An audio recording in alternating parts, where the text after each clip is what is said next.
Every crime is a wound on the world. We're here to dissect it, layer by layer, to find the truth buried within. This is Anatomy of Crime. It is 12:53 p.m. on January 6, 2021. The air over Capitol Hill is cold, and it hangs heavy with the screams of a gathering crowd, the sharp, metallic clang of barricades being torn apart. At the vanguard of this initial push, at a location known as the Peace Circle, a line of men in black and yellow, in tactical vests and helmets, are methodically dismantling the first line of defense. They are organized. They are focused. They are the Proud Boys. They are the first to breach the perimeter. They will lead the charge up the Capitol steps. One of them, a man named Dominic Pizzola, will later use a stolen police riot shield to smash a window, creating the first definitive breach of the building itself, allowing the mob to pour in. They are, as one prosecutor would later argue, the tip of the spear. But the man who leads them, their national chairman, Enrique Tarrio, is nowhere to be seen. He is not in the crowd. He is not in Washington, D.C. He is miles away, in a hotel room in Baltimore, watching the events unfold on a television screen, just like the rest of the world. Yet, as his men storm the seat of American government, Tarrio types a message into a private chat. "Make no mistake, we did this." This single, glaring contradiction sits at the heart of one of the most significant and complex criminal cases in modern American history. How can a man lead an attack he does not attend? How can a group be found guilty of a meticulously planned conspiracy when the government itself admits there was no formal, written plan to find? This case is not about a smoking gun, a fingerprint, or a drop of blood. It is about the interpretation of signals, the power of ideology, and the legal architecture of an agreement that was never spoken aloud. Today, we dissect the anatomy of an implicit conspiracy. We will trace the evolution of a self-proclaimed Western chauvinist drinking club into what prosecutors called Donald Trump's army. We will examine the evidence used to build a sedition case against a leader who was, by all physical metrics, an innocent bystander, and explore the unprecedented legal strategy that resulted in the longest sentences handed down for the Capitol riot. This is the story of how the Department of Justice set out to prove that you do not need to be on the battlefield to be the general of a war. To understand the crime, you must first understand the organization. The Proud Boys were founded in 2016 by Gavin McInnes, a co-founder of Vice Media. The group's stated ideology was, and remains, Western chauvinism, a deliberately provocative and vague term that, in practice, translated to an anti-political correctness, anti-immigrant, and misogynistic worldview. They structured themselves like a fraternal order, a fight club with rituals. To become a first-degree Proud Boy, one had to publicly declare, "I am a Western chauvinist, and I refuse to apologize for creating the modern world." Higher degrees involved getting punched by other members, getting a Proud Boy tattoo, and, crucially for their later legal troubles, engaging in a major fight for the cause. This cause invariably meant street brawls. From their inception, the Proud Boys' identity was forged in violence. They became the self-appointed street-fighting wing of the MAGA movement, clashing with left-wing anti-fascist protesters in cities like Portland, Berkeley, and New York. They saw themselves as patriots, as soldiers defending American culture from what they perceived as a Marxist threat. Law enforcement and their critics saw them as a dangerous, violent extremist group. And at the head of this group, by 2018, was Enrique Tarrio. Tarrio, known as Henry, was a charismatic figure from Miami. He was Afro-Cuban, a fact he and the group often used to deflect accusations of racism. He ran a t-shirt business, his most famous product being the Pinochet Did Nothing Wrong shirt, a celebration of the Chilean dictator. Tarrio was a savvy media operator and a skilled organizer. He projected an image of a swaggering, unapologetic patriot. But behind this image was a more complex reality. Years later, it would be revealed that Tarrio had previously been a prolific informant for federal and local law enforcement, aiding them in cases involving drugs, gambling, and human smuggling. This revelation would later be used by his own defense lawyers to argue he was no master criminal, but rather a misguided patriot who still respected law enforcement. The prosecution, however, would paint a picture of a calculating leader who knew exactly how to manipulate systems. Alongside Tarrio were his lieutenants, the men who would form the core of the sedition indictment. There was Ethan Nordine, from Washington State, known online as Rufio Panman. He was the group's sergeant-at-arms, a physically imposing figure who had gained notoriety for knocking out an Antifa protester in Portland. There was Joe Biggs, a former U.S. Army Staff Sergeant and a personality for the conspiracy website InfoWars. Biggs was the group's media arm, a podcaster who used his platform to amplify their message and recruit new members. There was Zachary Rell, the president of the Philadelphia chapter of the Proud Boys, and finally, Dominic Pizzola, a former Marine from Rochester, New York. Pizzola was a newer member, what was known in the group as a probie, but he was eager to prove his worth. For years, this group operated on the fringes, a loud and violent sideshow to mainstream politics. They were brawlers, not insurrectionists. Then came the 2020 election, and a single moment that changed everything. September 29, 2020. The first presidential debate between Donald Trump and Joe Biden. The moderator, Chris Wallace, presses President Trump to condemn white supremacists. Trump equivocates, asking for a specific name. Biden suggests the Proud Boys. What happened next would echo in federal courtrooms for years to come. Trump, looking into the camera, said, "Proud Boys, stand back and stand by." To the general public, it was a confusing and alarming remark. To the Proud Boys, it was a commission.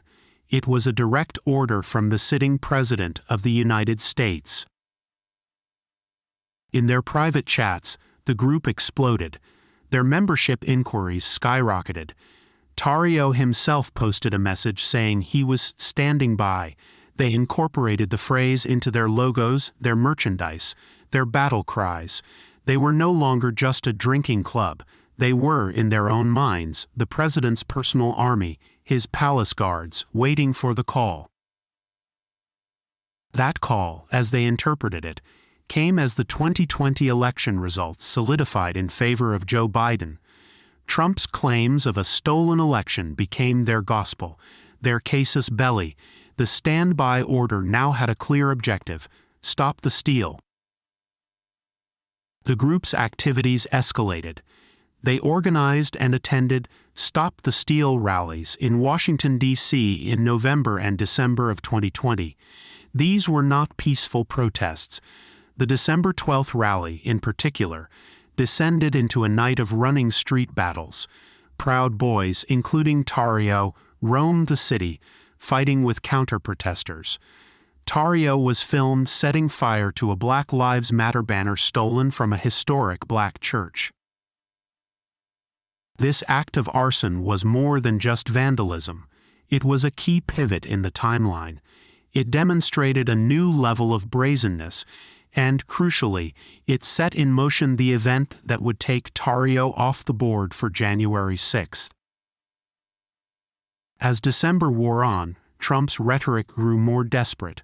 On December 19, he sent a tweet that the Proud Boys and other groups interpreted as their final summons. Big protest in D.C. on January 6th. Be there, will be wild. This was the signal. The standby phase was over. It was time to act.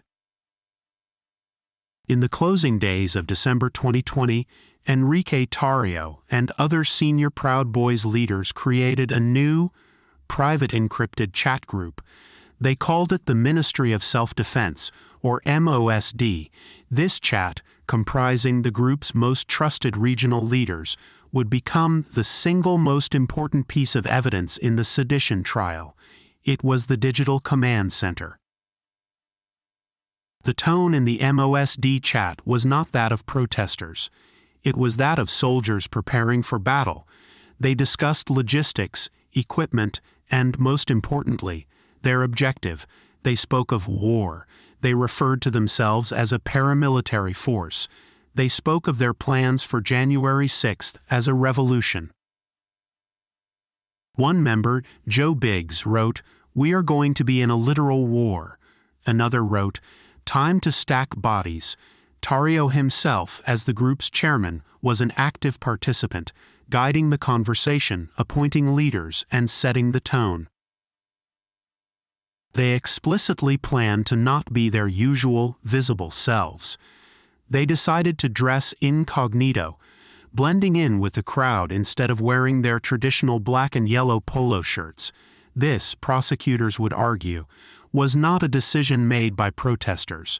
It was a tactical decision made by men planning to commit crimes. While this planning was underway, another key piece of evidence emerged, a 9-page document titled 1776 Returns. This document, which was found on Tarrio's phone, was a detailed, step-by-step plan to storm and occupy key government buildings on January 6th, including the Supreme Court and multiple congressional office buildings. The plan called for patriots to surround these buildings, fill them, and prevent Congress from certifying the election. The defense would later argue this document was just a fantasy, a drunken idea that Tarrio had received from a contact and never acted upon. The prosecution, however, would hold it up as the foundational blueprint for the conspiracy. They argued it was the spirit of the plan, the shared goal that every member of the MOSD chat understood, even if they hadn't read the document itself. The conspiracy was in motion. The leaders were activated. The objective was clear: travel to D.C., converge on the Capitol, and stop the certification. Then, on January 4, 2021, a wrench was thrown into the plan. Enrique Tarrio flew from Miami to Washington, D.C. upon landing. He was arrested by the Metropolitan Police Department. The warrant was for the arson of the Black Lives Matter flag back in December. During the arrest, police searched his bag and found 2 high-capacity rifle magazines, adding a felony weapons charge. A judge ordered Tarrio released on January 5th, but with one critical condition: he was banned from the entire District of Columbia. This should have been the end of the Proud Boys operation. The leader, the chairman, the man who had convened the MOSD, was now legally barred from the city. The group was, in theory, decapitated. But the conspiracy, prosecutors would argue, was already too strong. It no longer needed Tarrio's physical presence. It just needed his voice. Tarrio did not fly back to Miami. Instead, he relocated to a hotel room in Baltimore, a short drive away. From this new command post, he remained in constant encrypted communication with his lieutenants, who were on the ground in D.C. He was, in effect, a general in a war room, watching the battle unfold on television. On the night of January 5th, his lieutenants, Nordine, Biggs, and Rel, held a final meeting. They gathered in a parking garage in D.C. with Stuart Rhodes. the leader of another extremist group, the Oath Keepers. The content of this meeting remains murky, but to the FBI, its timing and secrecy were powerful circumstantial evidence of a coordinated multi-group effort to attack the Capitol. The stage was set, the boots on the ground had their orders, the remote commander was in place, all that was left was the dawn. On the morning of January 6th, a crucial decision was made. The vast majority of the crowd in D.C. was headed to the Ellipse, a park south of the White House, to hear President Trump speak at the Save America rally. The Proud Boys did not go to the Ellipse. This, for the prosecution, was a cornerstone of their case. This was not a crowd swept up in the emotion of a speech. This was a group that had a separate, pre-existing mission. At approximately 10:30 a.m., a group of over 100 Proud Boys, led by Ethan Nordine and Joe Biggs, began marching from the Washington Monument. They were not dressed in their usual polos. They were incognito, just as they had planned, many in tactical gear, carrying radios for communication. They marched east, directly toward the United States Capitol.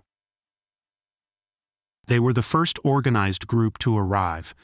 They positioned themselves at the Peace Circle, a plaza on the west side of the Capitol grounds, near the first and weakest line of police barricades.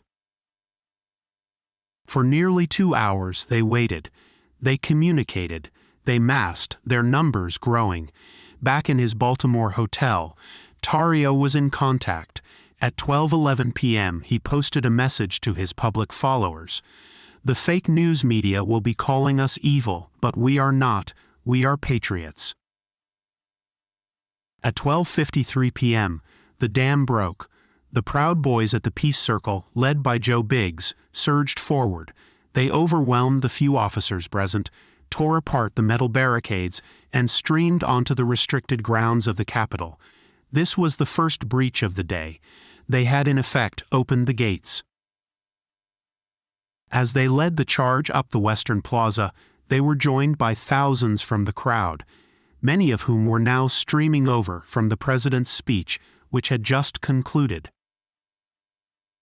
From his hotel room, Tarrio watched the breach on TV. He posted a message into the MOSD chat. "This is it." He added, "PUD_boy_leader is with the first wave that just breached the steps. He was monitoring and reporting on his troops' movements." The group, now a mob, pushed up the stairs, fighting a desperate, outnumbered line of Capitol Police. At 2:13 p.m., the definitive breach occurred. Dominic Pizzola, the probie, had acquired a stolen police riot shield. He used it as a battering ram, smashing a window on the Senate side of the building. The glass shattered. Pizzola and others climbed through. The U.S. Capitol building was officially breached for the first time since 1814. Inside, the Proud Boys fanned out. They hunted for lawmakers. They chased Officer Eugene Goodman up the stairs. They posted triumphant videos and messages. Pizzola filmed himself inside the Senate chamber, smoking a victory cigar. And in Baltimore, Enrique Tarrio received messages from his men on the ground. He also posted publicly, "Don't fucking leave." As the chaos raged, he sent a message to the MOSD chat, a message that would become the capstone of the government's case against him. "Make no mistake," he wrote, "we did this." In the hours and days that followed, as the shock wore off and the federal dragnet began, Tarrio and his men scrambled to cover their tracks. Tarrio instructed the members of the MOSD chat to nuke it, to delete all the messages. He told them to clear all chats. But it was too late. The digital breadcrumbs were everywhere. The FBI had screenshots, they had videos, and soon they would have something even more valuable, cooperating witnesses. The investigation was one of the largest in American history. The legal question was not what had happened, but why. Was this a riot that got out of hand, or was it a pre-planned conspiracy to overthrow the government? The Department of Justice, under Attorney General Merrick Garland, decided it was the latter. They revived a rarely used and politically explosive charge, one that dated back to the Civil War: seditious conspiracy. Title 18 U.S. Code, Section 2384, seditious conspiracy. It is defined as two or more persons conspiring to overthrow, put down, or to destroy by force the government of the United States, or to prevent, hinder, or delay the execution of any law of the United States by force. That last clause was the key. The law in question was the joint session of Congress, convened on January 6 to execute the certification of the Electoral College vote. The prosecution's argument was that the Proud Boys, led by Tarrio, had formed a conspiracy to stop that certification, and that they had explicitly agreed to use force to do so. In March 2022, Enrique Tarrio, Ethan Nordine, Joe Biggs, Zachary Rell, and Dominic Pizzola were indicted on that charge. The trial, which began in January 2023, lasted for 4 months. It was a landmark legal battle that tested the very definition of a conspiracy in the modern age. The prosecution, led by Assistant U.S. Attorney Connor Mulrow, faced an enormous hurdle. They had no single written plan. They had no smoking gun email from Tarrio explicitly ordering his men to attack the Capitol. The 1776 returns document was damning, but the defense argued it was never adopted. So, the prosecution built a case for an implicit conspiracy. They argued that a formal agreement wasn't necessary. The agreement, they said, was forged through a shared ideology, a series of winks and nods, and a common inspoken understanding. The stand back and stand by line was not just a historical footnote. It was, in the prosecution's narrative, the moment the conspiracy was born. It was the offer. The group's subsequent actions, the creation of the MOSD, the discussions of war, the decision to dress incognito, the choice to skip Trump's speech and march directly to the Capitol, were the acceptance of that offer. They argued that Tarrio's arrest on January 4th, rather than absolving him, was what proved his leadership. The plan did not fall apart. His lieutenants, Nordine and Biggs, executed it perfectly without him. This, the prosecution claimed, showed a high level of pre-planning and a clear command structure. Tarrio's role as a remote commander was central. His messages from the Baltimore hotel were not the ramblings of a spectator. They were the real-time commands and encouragement of a general. His "make no mistake, we did this" message was, in their view, a confession. To bolster this theory of an unspoken agreement, the government relied heavily on the testimony of cooperating former Proud Boys.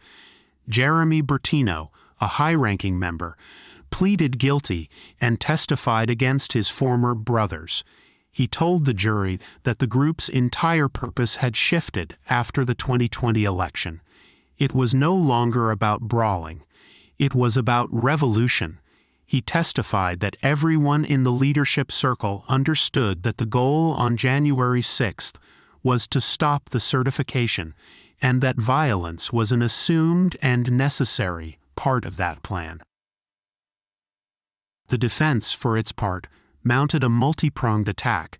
Their first argument was that the Proud Boys were, in their words, fools, not conspirators. They were a drinking club, a bunch of barflies who were low IQ and incapable of pulling off a sophisticated, complex conspiracy to overthrow the government. They were, the defense argued, LARPing as soldiers, not actually being soldiers. Their second and more potent argument was to point the finger directly at Donald Trump. The defense argued the Proud Boys were not acting on their own. They were acting as they believed the president, the commander-in-chief, had directed them. They were not Donald Trump's army, as the prosecution claimed. They were Donald Trump's tools. They were misguided patriots who had been deceived by the most powerful man in the world, who had convinced them the election was stolen and that they needed to fight like hell. How could it be sedition, a crime against the United States, if they believed they were acting on behalf of the sitting president? Finally, Tarrio's defense was simple. I wasn't even there. His lawyers argued he was a scapegoat, a convenient fall guy for a protest that had spun out of control. His messages, they said, were just bluster and puffery from a man who wanted to seem important. The jury was left to decide. Was this a spontaneous riot fueled by a president's rhetoric, or was it an organized, plotted conspiracy by a group of men who had made a conscious, shared agreement, spoken or not, to use force to stop the transfer of power? On May 4, 2023, after a long deliberation, the jury delivered its verdict: guilty. Enrique Tarrio, Ethan Nordine, Joe Biggs, and Zachary Rell were all found guilty of seditious conspiracy. Dominic Pizzola, the man who smashed the window, was acquitted of the sedition charge. The jury found that while his actions were violent and criminal, he had not been part of the high-level conspiracy to plan the attack.